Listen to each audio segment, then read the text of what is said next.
আল্লাহ পাক রব্বুল আলামিন আপনাকে আমাকে দুনিয়ার সমস্ত ফিতনা ফাসাদ থেকে পরিত্রাণ দিয়ে দোকানের মধ্যে তালাবদ্ধ করে ব্যবসার মধ্যে লাথি মেরে দুনিয়ার সমস্ত ঝামেলাকে পদদলিত করে মাহফিলে আসার বসার বলা শোনার তৌফিক আল্লাহ পাক দান করছেন নাকি ভাই?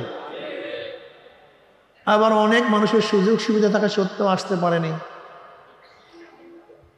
আল্লাহ পাক আপনাকে আমাকে গাফেলদের অন্তর্ভুক্ত করেন নাই, বরং জাকিরিন শাকিরিন আবিদিন সালিহিনদের অন্তর্ভুক্ত করছেন। সহবাত সবচেয়ে দামি। সবচেয়ে দামি কি? এর চেয়ে দামি কোনো জিনিস নেই। শিক্ষায় মানুষকে পরিবর্তন করতে পারে না। শিক্ষায় মানুষকে আদর্শ নৈতিকতা শিক্ষা দিতে পারে না। যদি শিক্ষার মাধ্যমেই মানুষ নৈতিকতা অর্জন করতে পারত, তাহলে বাংলাদেশের মেগা চুরি কোনো সাধারণ মানুষ করে না, সব বড় বড় শিক্ষিতরা করছে। মেগা ডাকাতিগুলো কারা করছে ভাই? আমার কথা বলতে কিন্তু জবাব দিতে হবে। মেগা ডাকাতি কারা করছে? ঘটনাটা কি? শিক্ষার তো কমতি ছিল না, কিন্তু ডাকাত হলো কি? আপনি চিন্তা করছেন আবরার ফাহাদকে? আবরার ফাহাদকে কোনো সাধারণ মানুষ হত্যা করে নেই। মনে আছে আবরার ফাহাদের কথা? না ভুলে গেছেন? বুয়েটের ছাত্র, তাকে সাধারণ ঋষি কামার মজদুররা হত্যা করে নাই, ওই বুয়েটের ছাত্ররাই হত্যা করছে। সব ইঞ্জিনিয়ার বুয়েটের ছাত্র মানেই তো সর্বমেধা সম্পূর্ণ ব্যক্তিরা, সবচেয়ে বেশি মেধাবী। এই শিক্ষা তাদেরকে নৈতিকতা শিক্ষা দিতে পারেনি। জাহাঙ্গীরনগর ইউনিভার্সিটিতে 100 ধর্ষণ করার পরে সেঞ্চুরি করে রিক্সাওয়ালা পালন করে নেই, কোনো ঠেলাওয়ালা না। কে পালন করছিল? ওই ছাত্ররাই, ওই শিক্ষিতরাই। পত্রিকায় দেখছেন হেডলাইনে আসছে সমস্ত শিক্ষিতই চোর না, কিন্তু যারা চুরি করে সবাই শিক্ষিত। সব শিক্ষিতই, কিন্তু যারা চুরি করে সব শিক্ষিত এবং উচ্চ শিক্ষিত। শিক্ষায় মানুষকে পরিবর্তন করতে পারে না, ভুল মেসেজ। আপনারা অনেকে বলছেন শিক্ষাই জাতির মেরুদণ্ড, ভুল। বরং সুশিক্ষাই জাতির মেরুদণ্ড। শুধু শিক্ষা না, অবৈধ হত্যাগুলি ইউনিভার্সিটিতে কারা করে? এই বিচার বহির্ভূত হত্যাগুলি ইউনিভার্সিটির ছাত্ররাই করে। অস্ত্র নিয়ে কারা ঘুরে? টেন্ডারবাজি কারা করে? সব বড় বড় শিক্ষিতরা। আপনি দেখেছেন বিগত সরকারের সময় সবচেয়ে বেশি করাপ্টেড ছিল, বেশি দুর্নীতি করছে আমলারা, সবচেয়ে বেশি। সবাই শিক্ষিত না। শিক্ষা মানুষকে পরিবর্তন করতে পারে না। সহবাত আদর্শ মানুষকে পরিবর্তন, সহবাত মানুষের আদর্শিক পরিবর্তন করে, নৈতিকতার পরিবর্তন করে। কি কথা ঠিক না? এই সহবাত সবচেয়ে দামি। এর চেয়ে দামি সহবাত থেকে সাহাবী। সাহাবীরা তো দামি হওয়ার কারণটা কি? সরদার দো আলম আলাইহিস সালাতু ওয়াস সালামের সহবাতে যাওয়ার কারণে তারাও দামি হয়ে গেছে। হুমুল জুলাসা লা ইয়াশকা জালিসুহুম। এই সহবাত, এই মাজলিস এত দামি, এত গুরুত্বপূর্ণ। জিকিরের মাজলিস, জিকিরের সহবাত এত দামি। বুখারীর মধ্যে রওয়ায়াত আছে আল্লাহ পাক এই মাজলিসকে কেন্দ্র করে ফেরেশতাদের সাথে বিভিন্ন প্রশ্ন এবং জবাব দেওয়ার পর আল্লাহ পাক সিদ্ধান্ত দেন, উশহিদুকুম আন্নী কাদ গাফারতু লাহুম। ফেরেশতারা সাক্ষী থাক, কোটা মাজলিসের বান্দাদের গুনাহ সব মাফ করে দিয়েছে। এই জিকিরের সহবাত এত দামি। অন্য রওয়ায়াতের মধ্যে আছে মা মিন কওমিন ইসতামাউ ইয়াসকুল্লাহ তাআলা লা ইউরিদুনা বিযালিকা ইল্লা ওয়াজহাহু ইল্লা নাদাহুম মুনাদি মিনাস সামাই আন কুমু মাগফুরাল লাকুম কদ বুদ্দিলাস সাইয়্যাতুম হাসানাত। যখন কোন সম্প্রদায় জিকিরের মাজলিসে বসিয়া যায়, জিকির শেষে যখন মাজলিস ছাড়তে থাকে, একদল আহ্বানকারী ফেরেশতারা আসমান থেকে ডাক দিয়ে বলে, জাকিরিন সুসংবাদ শোনো, আল্লাহ তোমাদের গুনাহ খাতা মাফ করে দিয়েছে। মাফ করছে তাই নয়, তোমাদের সমস্ত গুনাহকে আল্লাহ পাক নেকের দ্বারা পরিবর্তন করে দিয়েছে। সহবাত সবচেয়ে দামি না ভাই? কথা বলে না কেন? আমার নিজের চোখে দেখছে হাজারো মাদ্রাসার সন্তান যারা একসময় তাহাজ্জুদ গুজার ছিল, আমাদের চরমোনাই মাদ্রাসার ছাত্র যারা একসময় তাহাজ্জুদ গুজার ছিল, কিন্তু খারাপ সোহবাতে যাওয়ার পরে পুরা ফাসেক, যেমন তেমন ফাসেক না, চরম ফাসেক হয়ে গেছে। হিনু এমন কোন অপরাধ নেই যে অপরাধ করেন। আবার দেখছি স্কুল কলেজ ইউনিভার্সিটি হাজারো ছাত্ররা যারা আল্লাহ ওয়ালাদের সোহবাতে আসার কারণে তাদের আদর্শ চরিত্র ফেরেশতা তুল্য হয়ে গেছে। কি নাই এরকম ঘটনা আপনাদের? হ্যাঁ, হাজারো ভালো ভালো মানুষগুলি ওই সমস্ত নেশাখোরদের সোহবাতে যাওয়ার পর নেশা ধরছে নাই। আবার হাজারো নেশাখোর ভালো সোহবাতে আসার কারণে নেশা ছাড়ছে। সোহবাত সবচেয়ে দামি ভাই, এর চেয়ে দামি কোনো জিনিস নেই। আল্লাহ পাক আপনাকে আমাকে আল্লাহ ওয়ালাদের সোহবাতে আসার তৌফিক দান করছেন। বেজান না খুশি? হ্যাঁ, আমাদের শায়খ মোর্শেদ নাব্বুরাল্লাহু মারকাদাহ বলতেন, বাবা কোন ব্যক্তি হক্কানি উলামায়ে কেরামের বয়ান শোনার জন্য যদি বাড়ি থেকে রওনা করে, বয়ান শেষে আখির মুনাজাত দিয়ে বাড়িতে চলে যায়, তার আমল নামায় 50 লক্ষ নেকির কম লিখাই হতে পারে না। এই যে একবার সুবহানাল্লাহ পড়ছেন, পড়ার সাথে সাথে আমল নামায় 1000 নেকি লেখা হয়ে গেছে, 1000 গুনাহ ঝরে গেছে, মিজানের অর্ধেক নেকি ভর্তি হয়ে গেছে। ইমাম বুখারী রাহমাতুল্লাহ তার কিতাবে শেষ করেছেন, ওয়া আবি হুরায়রা রাদিয়াল্লাহু তাআলা قال قال রাসূলুল্লাহ সাল্লাল্লাহু আলাইহি ওয়াসাল্লাম কালিমাতানি হাবিবাতানি ইলার রহমান খফিফাতানি আলাল লিসান সুকিলাতানি ফিল মিজান সুবহানাল্লাহি ওয়া বিহামদিহি সুবহানাল্লাহিল আযীম। এই মাজলিস অনেক গুরুত্বপূর্ণ, অনেক দামি। জনাব মুহাম্মদ রাসূলুল্লাহ সাল্লাল্লাহু আলাইহি ওয়াসাল্লাম দুনিয়াতে আসছেন কেন? আমা আরসালনাকা ইল্লা রাহমাতাল লিল আলামিন, গোটা আলমের জন্য, গোটা দুনিয়ার জন্য, গোটা মাখলুকাতের জন্য সরদার দু আলম আলাইহিস সালাতু ওয়াস সালাম রহমত হিসাবে দুনিয়াতে প্রেরিত হয়েছেন। শুধু মানুষের জন্য রহমত না, শুধু ফেরেশতা জিনের জন্য নয়, শুধু পশু পাখির জন্য নয়, গাছ মাছের জন্য নয়, বাতাস পানির জন্য নয়, গোটা মাখলুকাতের জন্য জনাব মুহাম্মদ রাসূলুল্লাহ সাল্লাল্লাহু আলাইহি ওয়াসাল্লাম রহমত হিসেবে আসছেন। আল্লাহ আমাদের সবাইকে কবুল করে নেন। আমার মুসলমান বন্ধুরা, আমার যুবক বাবারা, ইসলাম কি জিনিস আমরা অনেকেই জানি না। ইসলামের দুশ্মন কারা তাও জানি না, ইসলামের বন্ধু কারা তাও জানি না। কি কথা ঠিক না? ইসলাম দামি এক আদর্শ, দামি এক নীতি, দামি এক আদর্শ, দামি এক নীতির নাম ইসলাম। ইসলাম ব্যতীত অন্য কোন নীতি আদর্শ মানুষকে শান্তি দিতে পারবে? যে কোনো এক জায়গায় গঞ্জাম লাগবে, এখন না লাগুক 2 বছর পর লাগবে, 2 বছর পর না লাগুক 200 বছর পর গঞ্জাম লাগবে। গঞ্জাম থেকে বাঁচতে পারবেন না। যেরকম ধরনের পাশ্চাত্য আদর্শবিদরা লিবারেল ডেমোক্রেসির নামে এখন আইন কি করছে, মানুষ যা মনে চায় তাই করবে, মানুষের ইচ্ছার বাইরে কিছুই করা যাবে না। কথা এইটা হলো মানুষের স্বাধীনতা। ওরা মানুষের স্বাধীনতা বলতে কি মনে করে বলেন তো? মানুষ যা চাইবে তাই, কোনো আইন নাই, কোনো বাধা নিষেধ নেই, এটাই মানুষের স্বাধীনতা। মানুষের মনে ঘুরছে এখন লিভ টুগেদার করবে, লিভ টুগেদার করবে। মানুষের এখন মনে চাইছে সমকামী, সমকামী হবে। মানুষের এখন মনে চাইছে ট্রান্সজেন্ডার, ব্যাস দাবি করছে ট্রান্সজেন্ডার হয়ে যাবে। বুঝাতে পারি নাই মনে হয়, আসলে অনেকে বুঝেন নাই, অনেকে বুঝেন নাই, অনেকে বুঝছেন।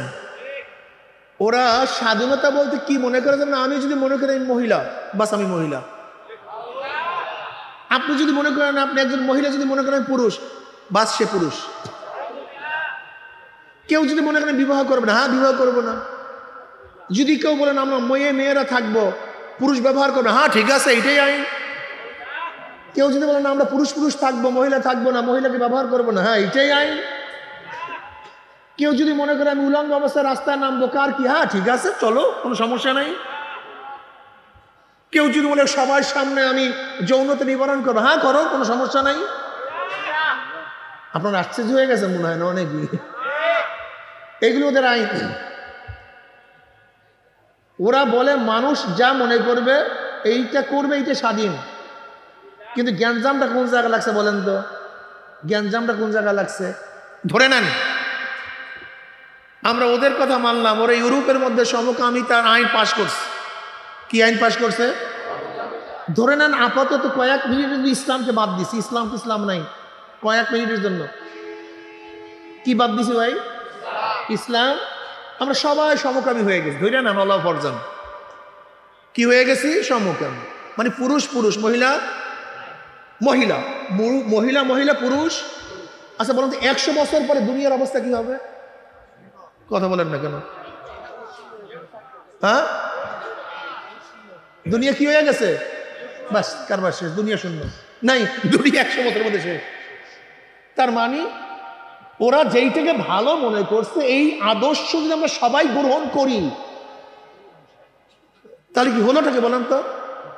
দুনিয়াটাই শেষ। কি আজীব, কি ফিয়াকু। বুঝলাম তোরা যেই জিনিসটাকে এখন গ্রহণ করতেছো, এখন এটাকে ভালো মনে করতেছো, এটা প্রচার প্রসার করতেছো, ল করতেছো, এইটা উৎসাহিত করতেছো, হাজার হাজার কোটি কোটি মিলিয়ন ডলার ব্যবহার করতেছো, ব্যয় করতেছো যে মানুষ এইটা উৎসাহিত হয়। নাকি ভুল বললাম ভাই? আপনি বিশ্বাস করবেন না, এর জন্য হাজার হাজার কোটি কোটি মিলিয়ন ডলার ব্যয় করা হচ্ছে।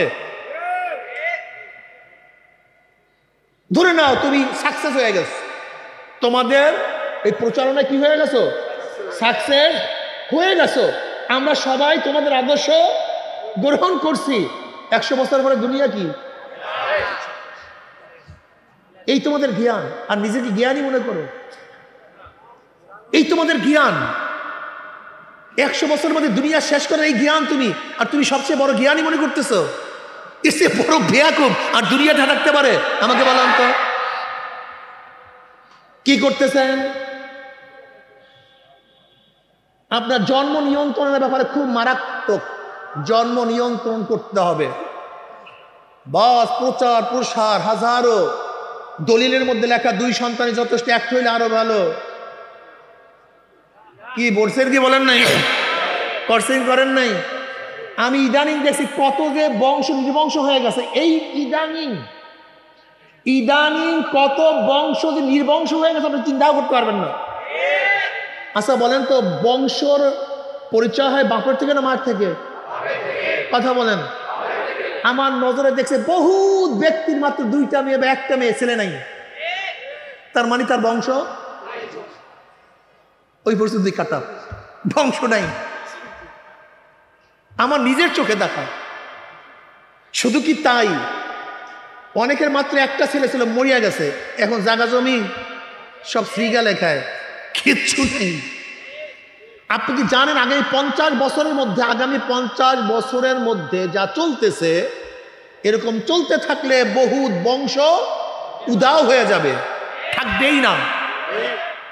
বহুত ঘর বাড়ি ফাঁকা হয়ে যাবে। খাস করে বড় লোকরা যারা আছে, এদের তো 1 পিস 2 পিসের বেশি নাই। কথা বুঝছেন? যদি 1 পিস 2 পিস কোন রকমের কারবার শেষ হয়ে যায়, গোষ্ঠী শুদ্ধ সব শেষ। নবী আলাইহিস সালাম কি বলেছিলেন? তোমরা ওই পরিবারে বিবাহ করো যেই পরিবারের সন্তান তোমরা কমাইছো। নবী আলাইহিস সালাম পরিবার নির্বাচন করতে না, যেটার মধ্যে বেশি হয়। তোমাদের মাত্র 50 বছর হয় না এখন পর্যন্ত এই জন্ম নিয়ন্ত্রণের পুরা মহড়া, 50 বছর হয় না। এর মধ্যে অনেক বংশ শেষের পথে। যদি এরকম চলতে থাকে আগামী 100-150 বছর পরে দেখবা কারবার শেষ, গাঞ্জাম লাগাইছো। তোমরা কি করছো? মেয়েদেরকে সম অধিকার দিয়ে তাদেরকে তালাকের ব্যবস্থা করছো। তুমি কি দেখছো বর্তমানে ডিভোর্সের অবস্থাটা কি, কত পরিমাণ বাড়ছে? তুমি দেখো 50 বছর আগে ডিভোর্সের অবস্থাকে 50 বছর পরে ডিভোর্সের অবস্থা কি দেখো। তাও আমাদের দেশে কিছু ধর্মকর্ম আশ্রয় থাকার কারণে এখানে তো কম। গিয়ে দেখি ইউরোপের অবস্থাটা কি, রাশিয়ার অবস্থাটা কি। মেয়েদেরকে স্বাধীনতা দিতে এই পর্যায়ে পৌঁছাইছি, এখন জাপানের মধ্যে অলরেডি সরকার ঘোষণা করতেছে যারা বাচ্চা ধারণ করবে তাদেরকে সরকার পয়সা দিবে। কেউ বাচ্চা নেয় না। রাশিয়া রীতিমতো ঘোষণা করতেছে বাচ্চা নিলে পয়সা দিবে, বাচ্চা কেউ নেয় না। তোমরা আজকে সিজারের মাধ্যমে হাজারো আমার মহিলা মা বোনদেরকে পঙ্গু করে ফেলাইস, খ্যাত নষ্ট করে ফেলাইস, খ্যাতকে জবাই দিয়ে ফেলাইতেছ। এই দুনিয়ার অবস্থা কেরাসিন হবে মনে রাখিও। জানি না আমি কয়দিন বাঁচবো। তোমরা যেইভাবে চলতেছো, যে এইটা চলতে থাকে দুনিয়ার অবস্থা কেরাসিন হয়ে যাবে, দুনিয়া ঠিক থাকবে না, ভারসাম্য নষ্ট হয়ে যাবে। জাপানকে সর্বোচ্চ দেশ মনে করি, বিজ্ঞানীদের শ্রেষ্ঠ বিজ্ঞানী মনে করি, জাপানি মাল দেখলেই মনে করি সর্বশ্রেষ্ঠ মাল। অথচ জাপানের মানুষের অবস্থাটা কি? মানুষ মরিয়া রুমের মধ্যে পচে একা ডাইরেক্ট পচিয়া যায়, গন্ধে মানুষ টিকতে পারে না। তখন খবর দেয় অমুক রুমের মধ্যে মানুষ মরছে, কেউ জিজ্ঞাসাও করে না। তুমি কি দেখছো আমেরিকায় এক ব্যক্তি কুকুরের নামে প্রায় 2 না কত কোটি টাকা উইল করছে, কেউ নাই। কার নামে দিবে? কুকুরকে দিয়ে গেছে। এই মাত্র 6 মাস আগে শুনলাম এক মুসলমান বাংলাদেশের ভোরে ঘুম দিয়ে উঠে দেখে তার অ্যাকাউন্টে কোটি কোটি টাকা। ঘটনা কি? এত টাকা আসলো কোথার থেকে? এক বৃদ্ধা মহিলাকে মাঝে মাঝে সে জিজ্ঞাসা করতো আপনি কেমন আছেন, তার রাস্তা পার হবেন কিভাবে, শুধু এই সাহায্য করতো। তো ওনার তো কেউ নাই, বাপ মানে ছেলে মেয়ে তো কিচ্ছু নেই, ওগুলো তো সব জানোয়ারের মতো, যার যার কাছে থাকে, বাপ মার সাথে থাকতে চায় না। যেটা আমাদের বাংলাদেশের কালচার শুরু হয়ে গেছে, কেউ কাউকে দেখে না। এখন তার তো কেউ নাই। ওই এক ব্যক্তি জিজ্ঞাসা করছে যে আপনি কেমন আছেন, তো আপনি পার হবেন কিভাবে, শুধু জিজ্ঞাসা করছে, এর জন্য তার নামে সব টাকা পয়সা দিয়ে গেছে।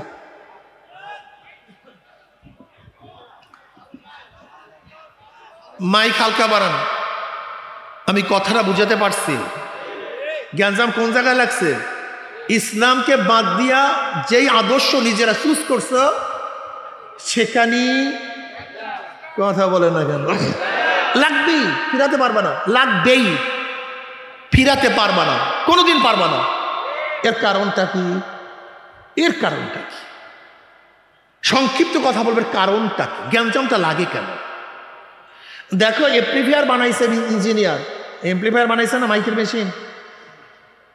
মাইকের মেশিন বানাবার পরে ক্যাটালগ দিছে, নেগেটিভ পজিটিভ, এটার ওমস কত, ভলিউম কত, পাওয়ার কত, কথা ঠিক না, ডিসি কোন জায়গায়, এসি কোন জায়গায়, এরকম একটা আছে কি নাই ক্যাটালগের মধ্যে? আপনি দেখছেন ব্যাটারির 2টা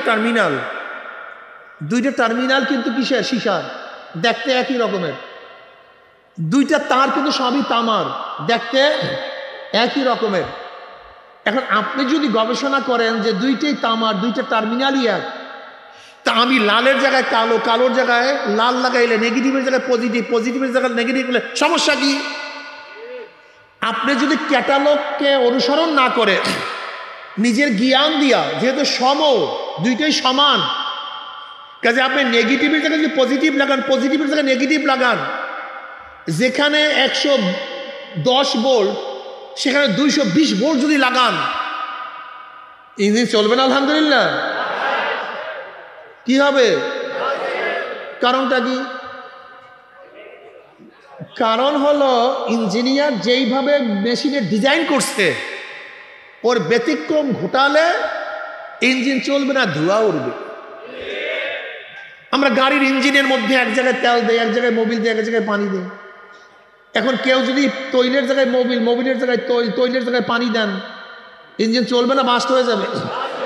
কারণটা কি? ইঞ্জিনিয়ার ক্যাটালগ দিছে যে এইভাবে চলতে হবে, এর বাহিরে না, টেম্পারেচার এত বেশি, এর বেশি হলে বাস্ট হয়ে যাবে, এখানে পানি দিতে হবে, পানির পরিমাণ এরকম থাকবে, এইটার মধ্যে পানি ঢুকতে পারবে না, চেম্বারের মধ্যে পানি ঢুকলে সব ধ্বংস হয়ে যাবে। এরকম আছে কি নেই? যদি নিজের চালাকি করেন, তা দুনিয়ার একটা মেশিন যে বানাইছে তার ক্যাটালগের বাহিরে যদি মেশিন চালাতে যান, মেশিন চলে না, ধোঁয়া ওরে। তা আমাদেরকে বানাইছেন কে? আমাদের স্রষ্টাকে। আমাদের চলার জন্য আল্লাহ ক্যাটালগ দিয়েছেন, সেই ক্যাটালগের নাম হলো কোরআন ও হাদিস।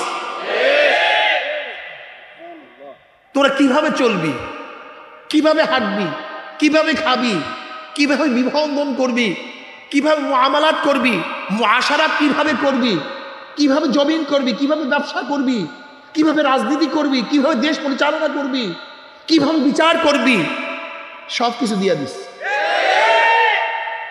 খবরদার যদি এর ব্যতিক্রম ঘটাও, এর ব্যতিক্রম চলো, আজকে হোক কালকে হোক গ্যাঞ্জাম লাগবে, ফেরাতে পারবা না, গ্যাঞ্জাম লাগবি। গোটা দুনিয়ার মধ্যে গ্যাঞ্জাম শুরু হয়েছে, এটা কমবে না, আরো বাড়তে থাকবে, আরো বাড়তে থাকবে। এর জন্য কোরআন ও হাদিসের বাইরে যাওয়া ঠিক না। এ তো বললাম কোরআন ও হাদিসের বাইরে গেলে দুনিয়ার অবস্থা কেরাসিন, আর আখিরাতের অবস্থা কি হয় তো আল্লাহই ভালো জানে। জনাব মুহাম্মদ রাসূলুল্লাহ সাল্লাল্লাহু আলাইহি ওয়াসাল্লাম আদর্শবান ব্যক্তিত্ব, নীতিবান ব্যক্তিত্ব, চরিত্রবান ব্যক্তিত্ব। তুমি কাকে অনুসরণ করো? সক্রেটিস। কাকে অনুসরণ করো? প্লেটো। কাকে অনুসরণ করো? মন্টেস্কো। কাকে অনুসরণ করো? Locke, Rousseau, Abraham Lincoln, Karl Marx, Mao Tse tung. এরা কি তোমার নবী? কথা বলো না কেন? আব্রাহাম লিঙ্কন তোমার নবী? কার্ল মার্কস, মাওসুতুন, সক্রেটিস, প্লেটো, তাহলে তাদেরকে অনুসরণ করো কেন? সে তো তোমার নবী না, এরা তো তোমার নবী না। যে যার উম্মাহ সে তার অনুসরণ করে। তুমি যদি আব্রাহাম লিঙ্কনের উম্মাত হও, তাহলে আব্রাহাম লিঙ্কনের অনুসরণ করবা। আর তুমি যদি মদিনাওয়ালার উম্মাত হও, তাহলে মদিনাওয়ালার অনুসরণ করবা। ঘটনা নাকি? তুমি তাকে নবী মানো না, তাকে অনুসরণ করবা কেন? কারণটা কি আমাকে বলো তো? কুল ইন কুনতুম তুহিব্বুনাল্লাহ ফাত্তাবিউনি ইউহিব্বুকুমুল্লাহ।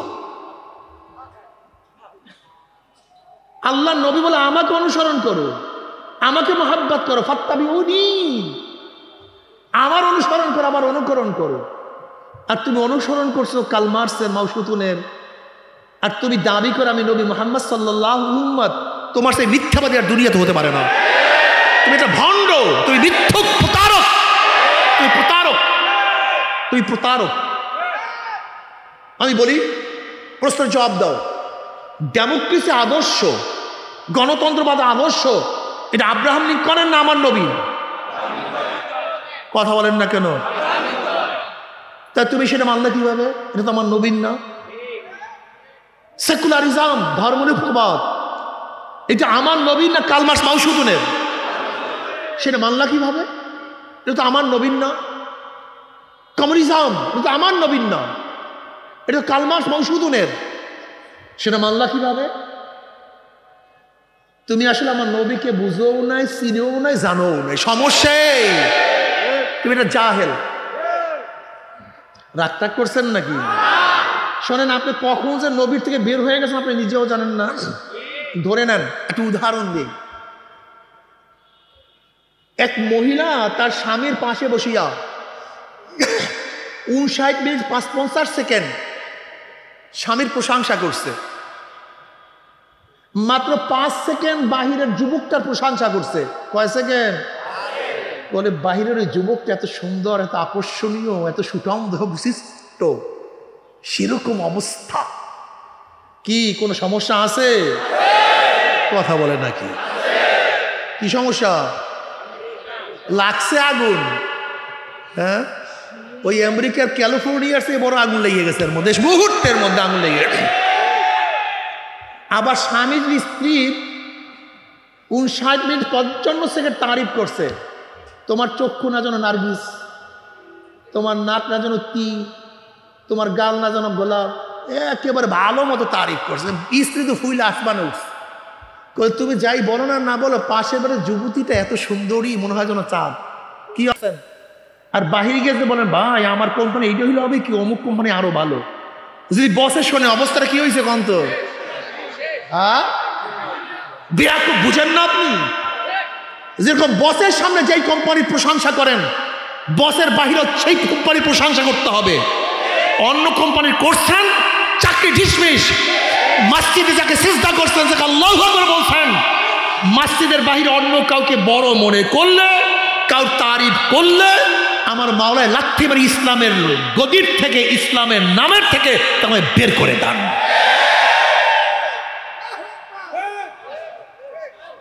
সব নবীর পাগল, ভণ্ডামির আর জায়গা পায় না, ভণ্ড কোথাকার। রাগটাগ করছেন নাকি রে? রাগ করিয়েন না, রাগের জমিতে ফসল হয় না। এটা বোঝার বিষয়, রাগের বিষয় না। কিসের বোঝা? আমি তো আগেই বলছি, তুমি যে নীত আদর্শ প্রতিষ্ঠিত করতে, সেটাকে নবীর দেয়া, যে সেই নবীর দেয়া প্রতিষ্ঠানে নবীর দেয়া আদর্শ জন্য চেষ্টা করো না, রক্ত দাও না। আর নবীর পিছনে কিয়ামতের ময়দানে উঠবা গাধা কোথাকার, বেয়াকুব টিয়াকুব এগুলো আস্তা বেয়াকুব। নবী আলাইহিস সালাম, বুখারীর মধ্যে রওয়ায়াত আছে, আল্লাহ পাক কি বলেন, নবী কি বলেন? নবী আলাইহিস সালাতু ওয়াস সালাম কি বলেন না সাল্লাল্লাহু আলাইহি, আল মারউ মা মান আহাব্বা ওয়া লাহু মাকতাসাবা। দুনিয়াতে যে যাকে মহব্বত করবে, কিয়ামতের ময়দানে সে তার সাথী হয়ে যাবে। আস্তে করে সুবহানাল্লাহ। আল্লাহ পাক কালামে পাকের মধ্যে ফরমান, ইয়াউমা নাদউ কুল্লা উনাসিন বিইমামিহিম। ডাকা হবে কিয়ামতের ময়দানে প্রত্যেকটা মানুষকে তার নেতার সাথে। যারা বিএনপি করেন, ভালো এক কোরআনের আয়াত শোনায় দিস। আল্লাহ পাকের শুকর, যারা বিএনপি করেন কিয়ামতের ময়দানে রাখবেন জিয়াউর রহমান সাহেব সামনে, খালেদা জিয়া বেচারি সামনে, তারেক সাহেব সামনে, অনুসারীরা পিছনে, নেতারা যেখানে আপনারাও সেখানে। যারা আওয়ামী লীগ করেন, ভালো কোরআনের আয়াত, কিয়ামতের ময়দানে দেখবেন শেখ সাহেব সামনে, শেখ হাসিনা সামনে, জয় সাহেব, চক্ষুলাল সামনে, অনুসারীরা পিছনে। তারা যেখানে যাবে আপনিও সেখানে চলে যাবেন। কি মজার হাদিস না, মজার কোরআন না? যে যাকে নেতা মানবেন কিয়ামতের ময়দানে সে তার।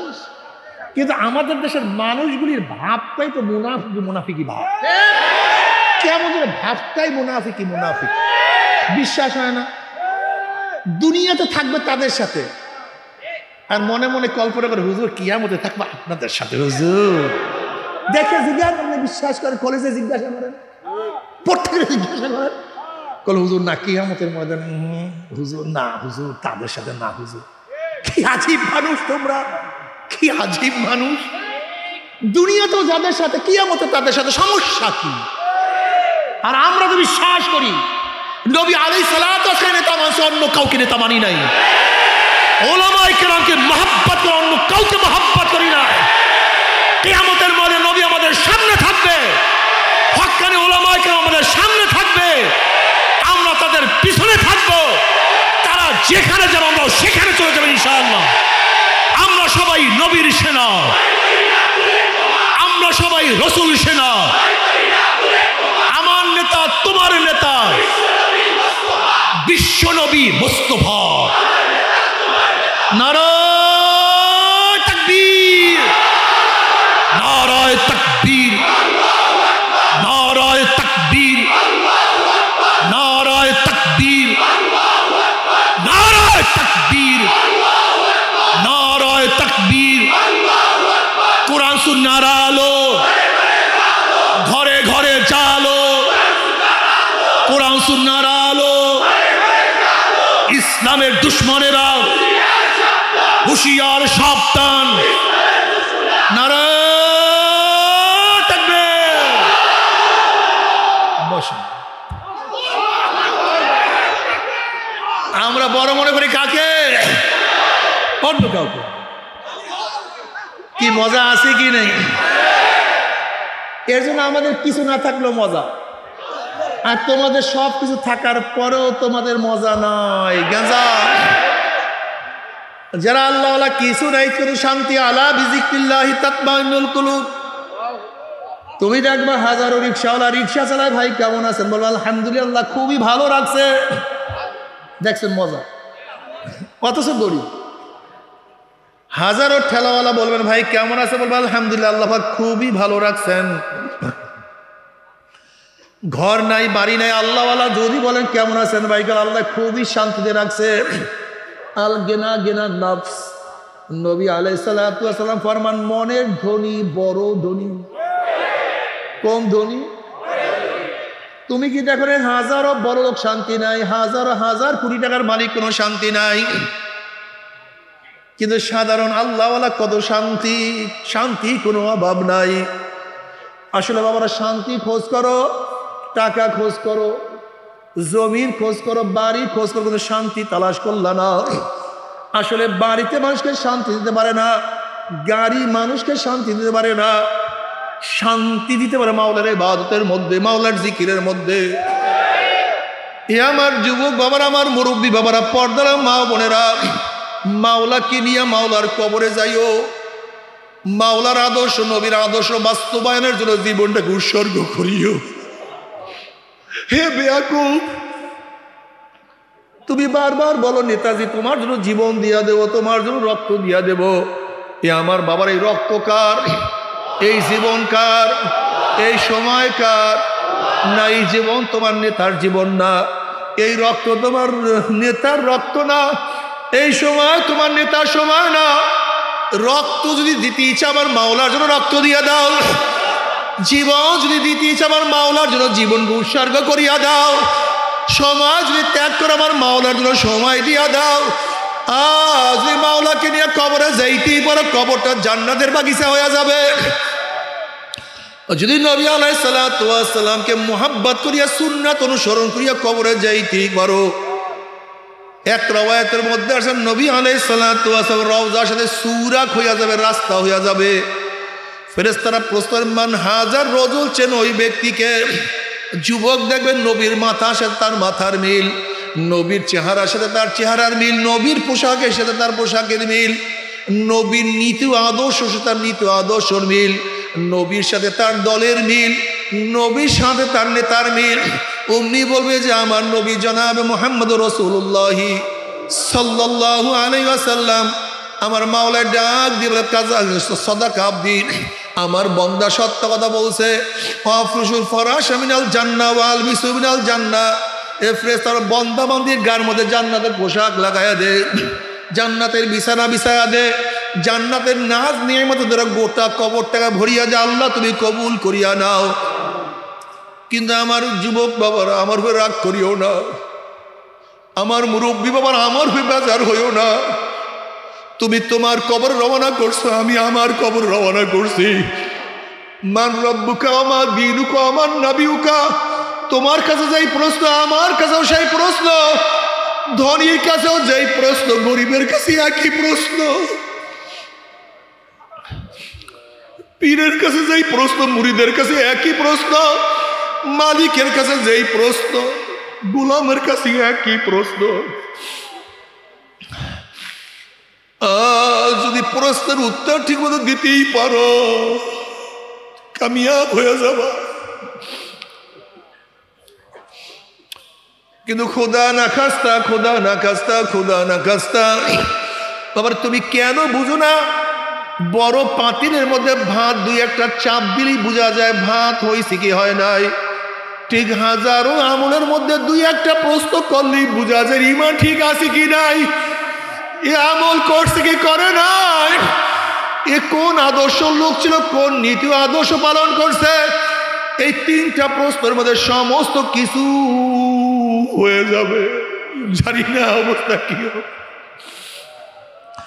আল্লাহ জবাব দেওয়ার তৌফিক দিয়া দিও, সঠিক মতো জবাব দেওয়ার তৌফিক দিয়া দিও। কিন্তু বাবারা যদি জবাব নাই দিতে পারো, যুবকের দলেরা যখন নবীকে দেখে বলো মান হাজার রজুল, চেন ওই ব্যক্তিকে। নাফরমান দেখবেন নবীর মাথার সাথে তার মাথার কোনো মিল নাই, নবীর চেহারার সাথে চেহারার মিল নাই, আর নবীর দলের সাথে মিল নাই, নেতার সাথে মিল নাই। নাফরমান বলবে হা হা লাদরি, আমি ওনাকে চিনি না, ওনার সাথে আমার কোনো সম্পর্ক নাই। অমনি আমার মাওলার ডাক দিয়ে বলে কাযা আদুল্লাহ, আমার দুশমন মিথ্যা কথা বলছে।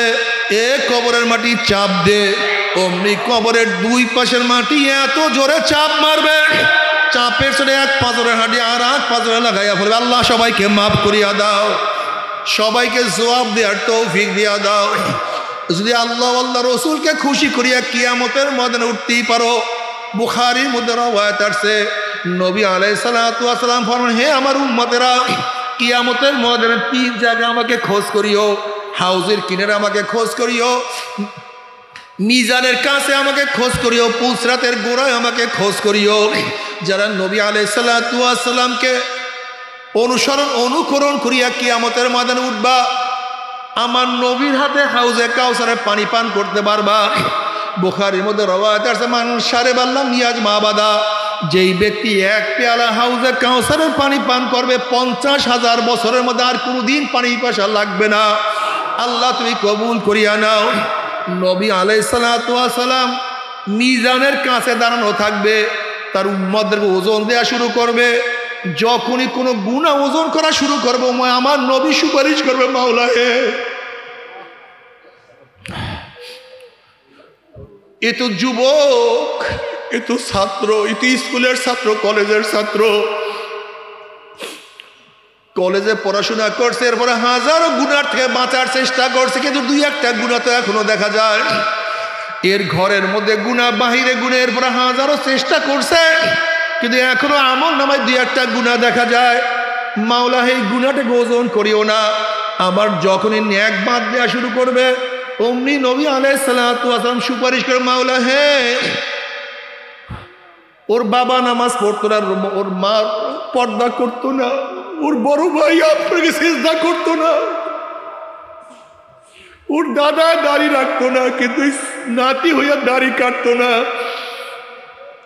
ওর মা বোরখা পরতো, মেয়ে তো বোরখা ছাড়া চলতো না।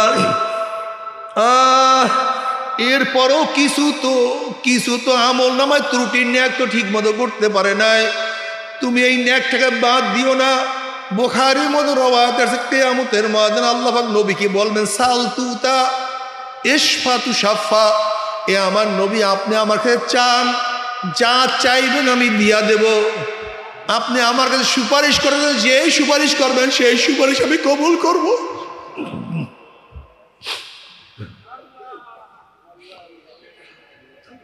নবী আলাইহিস সালাতু ওয়াস সালাম ফরমান, মান আহাব্বা সুন্নতি ফাকাদ আহাব্বানি ওয়া মান আহাব্বানি কানা মাই ফিল জান্নাহ। যারা আমার সুন্নাত অনুযায়ী চলবে, কিয়ামতের ময়দানে আমার সাথী হয়ে তারা জান্নাতে চলিয়া যাবে। আল্লাহ কবুল করিয়া নাও। নবী আলাইহিস সালাতু ওয়াস সালাম পুসরাতের কিনারায় থাকবে। বুখারীর মধ্যে রওয়ায়াত আছে, একদল মুমিন মুত্তাকিনদের ঈমান আমল এত মজবুত হবে, কালবারকে যেরকম আসমানের মধ্যে বিজলি চমকাবার সাথে সাথে তার আলো দুনিয়াতে পৌঁছিয়া যায়, একদল উম্মতের ঈমান আমলে এত মজবুত হবে, 1 সেকেন্ডের মধ্যে পুসরাত পাড়ি দিয়ে আমার মাওলার জান্নাতে চলিয়া যাবে। আল্লাহ কবুল করিয়া নাও। একদল উম্মত বাতাসের গতিতে পুসরাত পাড়ি দিয়া চলিয়া যাবে।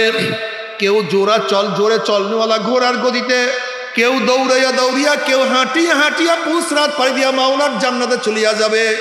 আল্লাহ যে কোনো একজন আমাদের কবুল করিয়া নিও, যে কোনো একজন আমাদের কবুল করিয়া নিও। কিন্তু নাফরমান বদমাশ বেঈমানরাও হাউজে কাউসারের পানি পান করার জন্য দৌড় দিবে, গেটের মধ্যে ফেরেশতারা আটকায়া ফেলাইবে। নাফরমান বলবে, ইয়া নবী আল্লাহ, ইয়া রাসূলুল্লাহ, আপনি আমাদেরকে ডাকছেন কিন্তু ফেরেশতারা আমাদেরকে আসতে দেয় না। নবী আলাইহিস সালাতু ওয়াস সালাম, ফেরেশতারা সারিয়া দাও, আমি এক পেয়ালা হাউজে কাউসারের পানি পান করাইয়া দেব, 50,000 বছরের মধ্যে আর কোনোদিন পানির পয়সা লাগবে না। তখন ফেরেশতারা বলবে, ইয়া নবী আল্লাহ, ইয়া রাসূল, আপনি তো জানেন না, আপনি দুনিয়ার থেকে বিদায় হওয়ার পরে কপাল পরে আপনার নামাজ, আপনার ইবাদত, আপনার অনুসরণ করতো না, নামাজ পড়তো না, রোজা রাখতো না, সুন্নাত অনুযায়ী চলতো না, আপনার দল করতো না, আপনাকে নেতা মানতো না, বরং আপনার কত বিরোধিতা করছে, আপনার কত সমালোচনা, কত টিটকারি ফাইজলামিরা করছে। এই কথা শোনার সাথে সাথে নবী আলাইহিস সালাতু ওয়াস সালামের কলিজা মোবারকে কষ্ট লাগিয়া যাবে। ফেরেশতারা বলবে, ইয়া নবী, এর তো দ্বীনকে পরিবর্তন করিয়া ফেলাইছে। এই কথা শোনার সাথে সাথে নবী ব্যথা পাবেন। অমনি নবী আলাইহিস সালাতু ওয়াস সালাম বলবেন, সোকান সোকান সোকান, দূর হ দূর হ, ওরা আমার উম্মত না। হে আমার যুবক বাবারা, হে আমার মুরব্বী বাবারা, যদি কিয়ামতের ময়দানে নবী আলাইহিস সালাতু ওয়াস সালাম তোমাকে আমাকে পরিচয় নাই দেয়, যদি তিনি হাউজে কাউসারের পানি নাই পান করান, কে পানি দিবে? কোথায় পানি পাবা?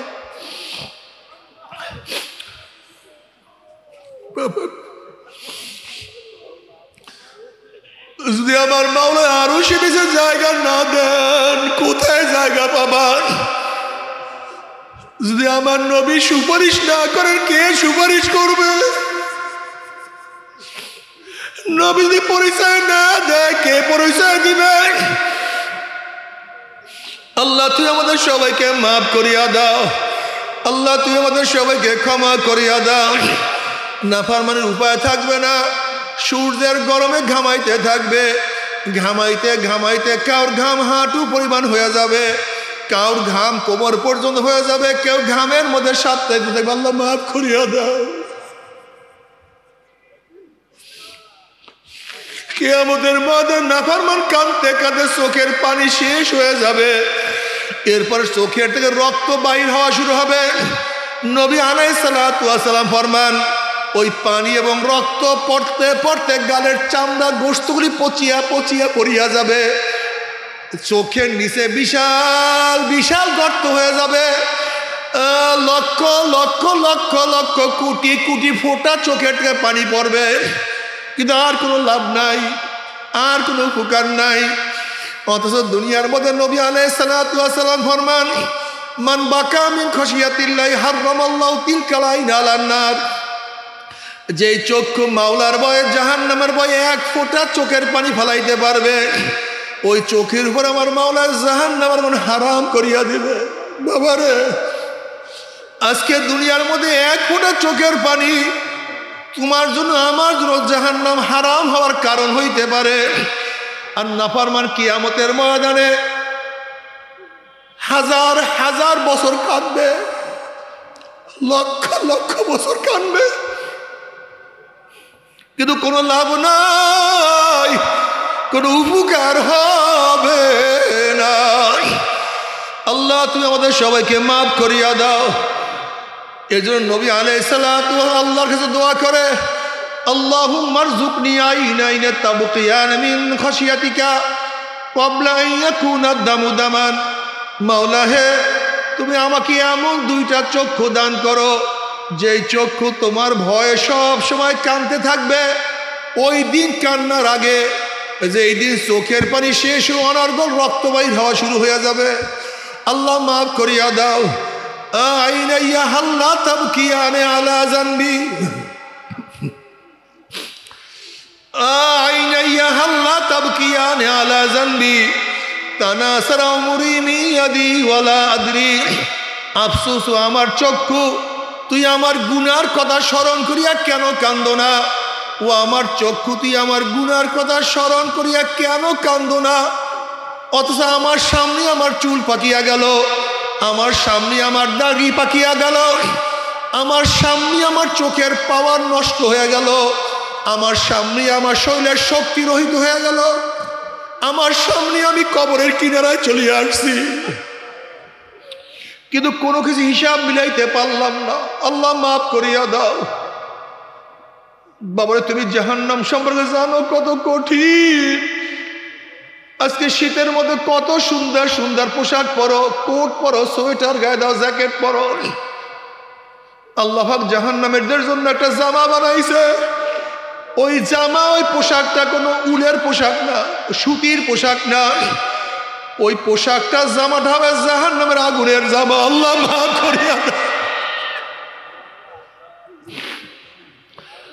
যখন জাহান্নামের আগুনের পোশাক পরাইয়া দেওয়া হবে, আল্লাহ মাফ করিয়া দাও। যখন জাহান্নামের পোশাক পরাইয়া দেওয়া হবে, জাহান্নামী দুই হাত দিয়া জামা ছেড়ার চেষ্টা করবে, কিন্তু জামাও ছেড়তে পারবে না। আর সহ্য করতে পারবে না। বাবা, আমার মাওলা যত বড়, আমার মাওলার জান্নাত তত বড়। আমার মাওলা যত বড়, আমার মাওলার জান্নাতের নেয়ামত তত বড়। আমার মাওলা যত বড়, আমার মাওলার জাহান্নাম তত বড়। আমার মাওলা যত বড়, আমার মাওলার জাহান্নামের শাস্তিও তত বড়।